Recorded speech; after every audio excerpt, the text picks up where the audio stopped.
প্রচারণার উদ্দেশ্যে আমাদের সংস্কৃতি বিষয়ক মন্ত্রণালয় থেকে আমাদের ঢাকা থেকে আগত তার জন্য সকলকে কার্যক্রম চলেছে এবং আজকে সারাদিন ব্যাপী আমাদের সদর উপজেলার ভোটের গাড়ির প্রচারণা কার্যক্রম চলবে। মোটামুটি 90% কিন্তু হয়েছে হ্যাঁ ভোটের জন্য। তো আমাদের অনুরোধ থাকবে এবং আমরা চিন্তা করতেছি যে এটাও হ্যাঁ ভোট হবে। সভাপতি জনাব সুপ্রদীপ চাকমা মহোদয়, ঢাকা থেকে আগত সম্মানিত অতিথি আহমেদকে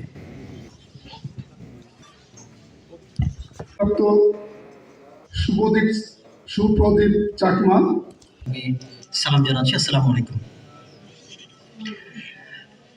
যদিও আজকে মত বিনিময় সভাটা গণভোট সংক্রান্ত, আমি ইতিমধ্যে সেখানে আমাদের 2টি ব্যালট থাকবে। নির্বাচনী পরিবেশকে অত্যন্ত সুন্দর রাখার জন্য আমরা এই যে আমাদের বীর মুক্তিযোদ্ধা যেটা বললেন যে আমরা নির্দলীয়, আমরা কোনো পার্টি থেকে আসি নাই এবং আমাদের পার্টি থেকে আসার কোনো প্রয়োজনই ছিল না, কারণ আমরা এসেছি একটা বিশেষ কার্যক্রম থেকে। আমি এই আপনাদের সাথে এবং আমার যে একটা বোন এখানে যে বাচ্চাকে নিয়ে দাঁড়িয়ে কথা বলে গেলেন, তাদের সবার প্রতি স্পেশালি এই যে জুলাই শহীদদের প্রতি আমি সম্মান জানাচ্ছি এবং তাদের বীরত্বকে আমি মহিমার সাথে দেখতে চাচ্ছি। আমি সাথে সাথে সম্মান জানাতে চাই আমাদের যে বীর মুক্তিযোদ্ধারা এখানেই আছেন, ওয়াহব সাহেব আছেন এবং তার নেতৃত্বে অনেকেই আছেন। 71-এ যে আমাদের বীর শহীদদেরকে হারিয়েছি, যারা আমাদের এই পবিত্র দেশটাকে এনে দিয়েছে, তাদেরকে আমি সশ্রদ্ধের সাথে স্মরণ করি।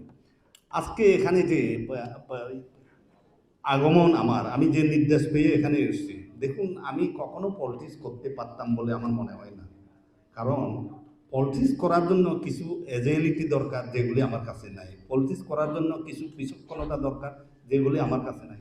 আমি সারা জীবন চাকরি করেছি, শুধু সরকারি চাকরি করেছি।